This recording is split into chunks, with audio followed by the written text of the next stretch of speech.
Olá, meu irmão, olá, minha irmã, que bom que estamos juntos mais uma vez estudando a lição da Escola Sabatina. A lição da Escola Sabatina nessa semana, a sétima semana do trimestre, do terceiro trimestre, vai nos trazer um assunto muito importante.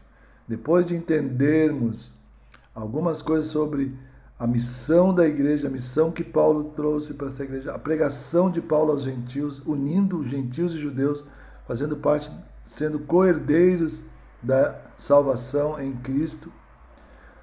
Hoje, no sábado, nós vamos falar um pouco sobre essa semana, aliás, o corpo unificado de Cristo.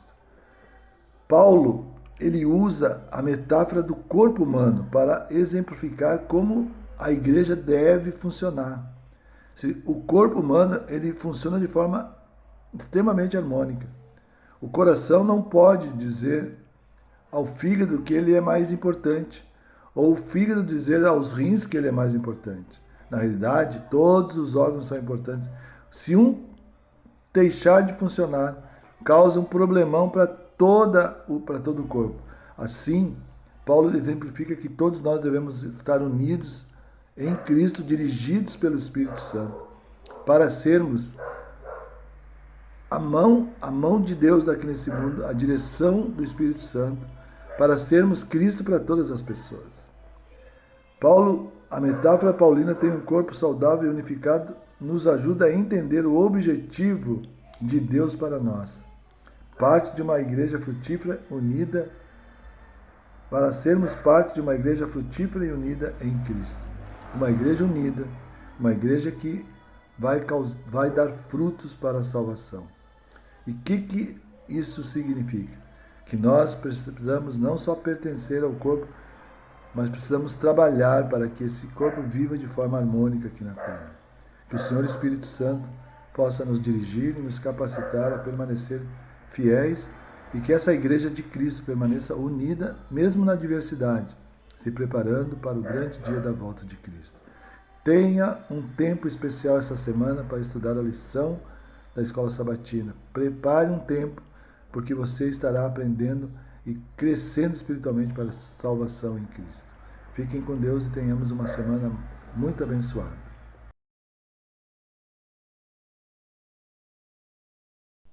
Domingo nós temos como título Unidade do Espírito. Paulo destaca que a igreja de Deus, ela precisa ter unidade, mas nós sabemos que a unidade que Paulo fala não é a de unificação, mas a unidade na diversidade.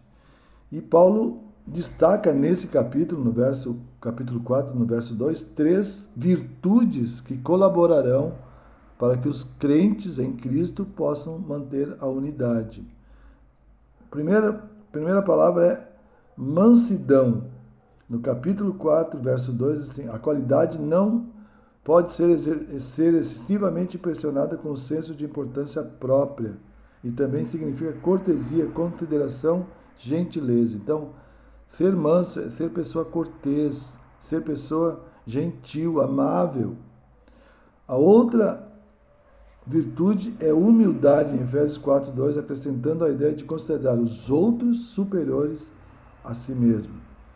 A humildade, ela não é entendida no meio não cristão, ou seja, ela é depreciada, mas no meio cristão ela é apreciada, porque aqueles que são humildes, Jesus mesmo disse que ele era humilde e manso de coração, e aqueles que o seguem devem ser humildes também.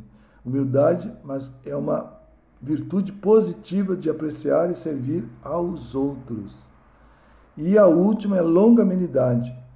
É a qualidade de quem é capaz de suportar provocações e dificuldades. Todas essas qualidades giram em torno do tema de se afastar da importância própria, em vez disso se concentrar no valor dos outros. Ou seja, nós precisamos, como igreja, estar preocupados em servir uns aos outros. Por isso, Paulo destaca essas 3 virtudes: humildade, mansidão e longanimidade. Que nós, como igreja, possamos buscar no Espírito Santo o poder para sermos humildes, o poder para sermos mansos e o poder para ser longânimos. São 3 virtudes que são necessárias para que nós possamos manter um relacionamento de amor, de bondade e de serviço a todos os irmãos e toda a igreja. Que nós rogamos ao Espírito Santo poder para sermos mansos, humildes e longânimos. É a minha oração por mim e por vós. Amém.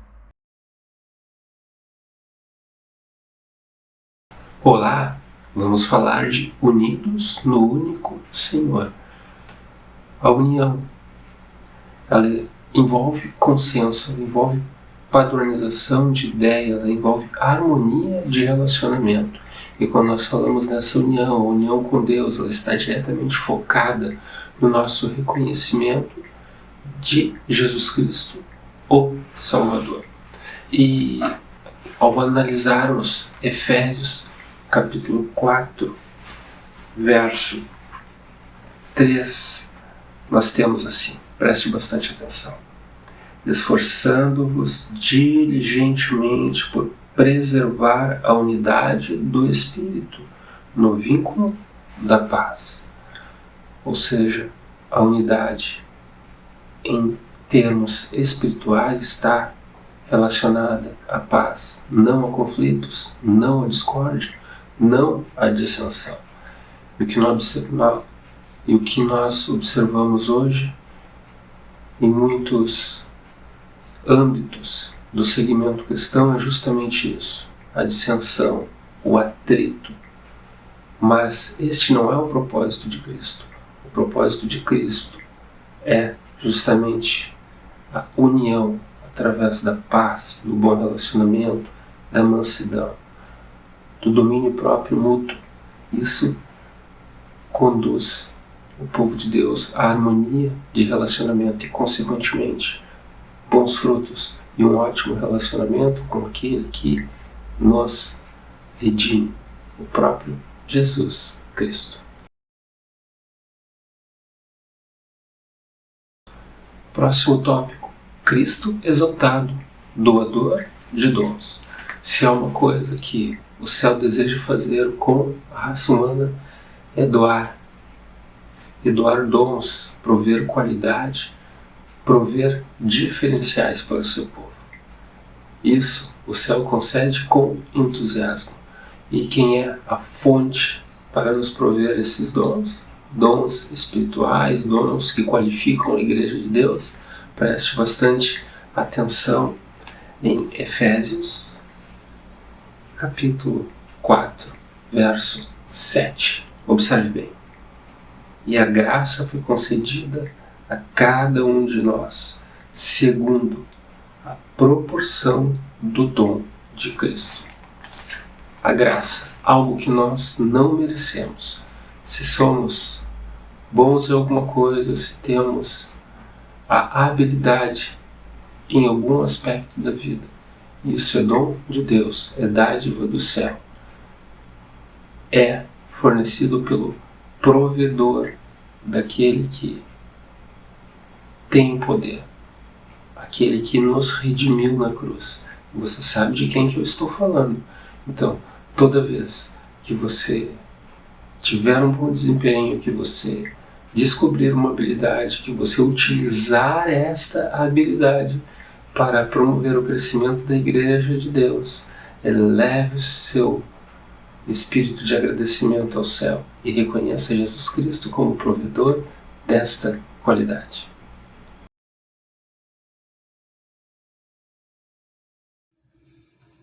O apóstolo Paulo, com base no Salmo 68, versículo 18, descreve Jesus como ressuscitado e exaltado, que lá do alto ele concede dons ao seu povo. Mas para que propósito usariam esses dons? Veja, Cristo concedeu dons a profetas, apóstolos, evangelistas, pastores e mestres. Para qual finalidade, qual propósito? Para aperfeiçoamento do corpo, de Cristo, a igreja, os santos, até que todos cheguemos, né, à unidade da fé e do pleno conhecimento do Filho de Deus. Agora, veja bem, se nós não nos dedicarmos, não pensar bem, meditar sobre o que aqui está sendo dito, passa batido, porque tem uma palavrinha que diz assim: para que, por exemplo, Jesus deu lá do alto todos esses dons para os profetas, apóstolos, evangelistas, pastores e mestres? Ele tinha um propósito, né? Então, esse propósito era para que todos chegássemos à unidade. É essa palavra que eu quero que você olhe com mais carinho e medite sobre ela. Unidade, né, da fé no pleno conhecimento do Filho de Deus. Até que nós cheguemos todos à unidade. Uma fé apenas para todos nós. Uma fé genuína. Não aquela fé transitória que hoje você está com muita fé, está ligado nas coisas de Deus, fica por 2, 3 dias nessa condição, com essa atmosfera, e daqui a pouco você se desliga por alguma razão, porque o inimigo de Deus, Satanás, trabalha muito a nossa mente, né? Então a gente corre muito esse risco. Mas então Deus enviou essas pessoas, esses profetas e apóstolos, para que nós, numa fé única, né, numa fé única e genuína, chegássemos ao conhecimento pleno do Filho de Deus. Amém? Medite sobre isso. Eu vou daqui um pouquinho falar um pouquinho mais para vocês. Amém?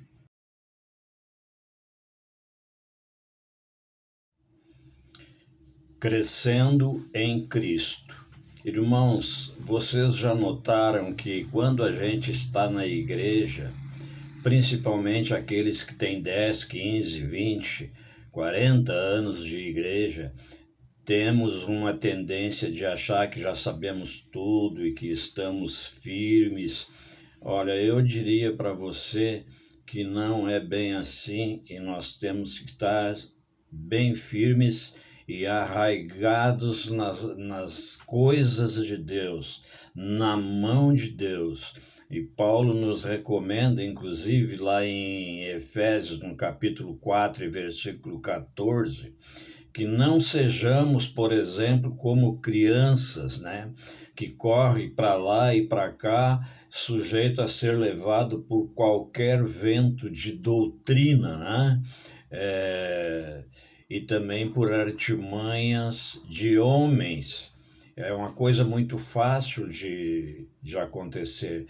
Vejam você, o que quer dizer esse correndo de lá para cá atrás de qualquer doutrina? Você já conhece, por exemplo, ou conheceu algumas pessoas que ora estão aqui, ora estão ali, não sabem o que querem e tal. Então, veja bem, busque a Deus, busque o Espírito Santo. Só Ele vai lhe deixar solidamente na mão de Deus, né? E ao invés de correr atrás de qualquer doutrina, você busque lá em 1 Coríntios capítulo 10, versículo 12, onde está escrito assim: aquele, pois, que pensa estar em pé, veja que não caia. É um versículo bastante conhecido, acredito que você já sabia disso, mas tem muitos versículos que nós sabemos, mas não pusemos em prática, até muitas vezes esquecendo deles. Amém? Você concorda com isso? Medite então sobre isso, né? Que esteja firme nas mãos de Deus, né? Agora, para que uma igreja seja saudável, o que nós temos que fazer? Quando eu digo nós, os filhos de Deus que lá estão, os irmãos que lá estão, porque não é por a pessoa ter aquele carimbo de adventista que ele seja um bom menino, um bom rapaz, um bom senhor. Às vezes não é, né? E por quê? O que nós temos que fazer para uma igreja ser saudável? Não permitindo, entre aspas, né, esse tipo de pessoa no meio, né? Não é permitir, porque Deus não faz acepção de pessoas, né? Ele ama a todos, mas coloquemos isso aí entre aspas, né? Só para você entender aonde eu quero chegar, não é isso? Então, aqueles que são, né, os membros da igreja deve, né, manter um bom relacionamento, né, um bom entendimento e buscar sempre aquele que é o cabeça da igreja. Quem é o cabeça da igreja? Ora, se nós somos o corpo, Cristo é o cabeça. Então, leve seus problemas a Deus, ore e peça a Deus para Ele sanar esses problemas, porque a nossa igreja só será saudável quando você tiver um pleno entendimento e passar a amar os irmãos, todos. Não é amar A ou B, é amar a todos. Fica aqui, inclusive, o meu apelo, né? Que amemos a todos uns aos outros. É lógico que Paulo sempre fez esse apelo e estão registrados esses apelos nas cartas que ele fez. Eu espero que você, por exemplo, leia 1 Coríntios capítulo 10, versículo 12, né? E leia também Efésios capítulo 4, versículos 5 e 6, que você estará melhor informado, melhor amparado e com a visão mais clara do que eu estou falando. Amém, meu irmão? Tenha uma ótima semana, um feliz sábado e a gente se encontra aí na próxima oportunidade. Amém?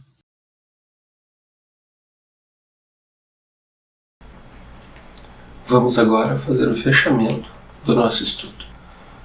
E a conclusão do nosso estudo é indispensável que tenhamos em mente que Jesus Cristo, Ele é capaz de preencher todos os espaços vazios, de suprir todas as deficiências, de habilitar aqueles que estão desabilitados, de prover conhecimento àquele que deseja conhecimento, de habilitar aqueles que estão envolvidos na causa de Deus.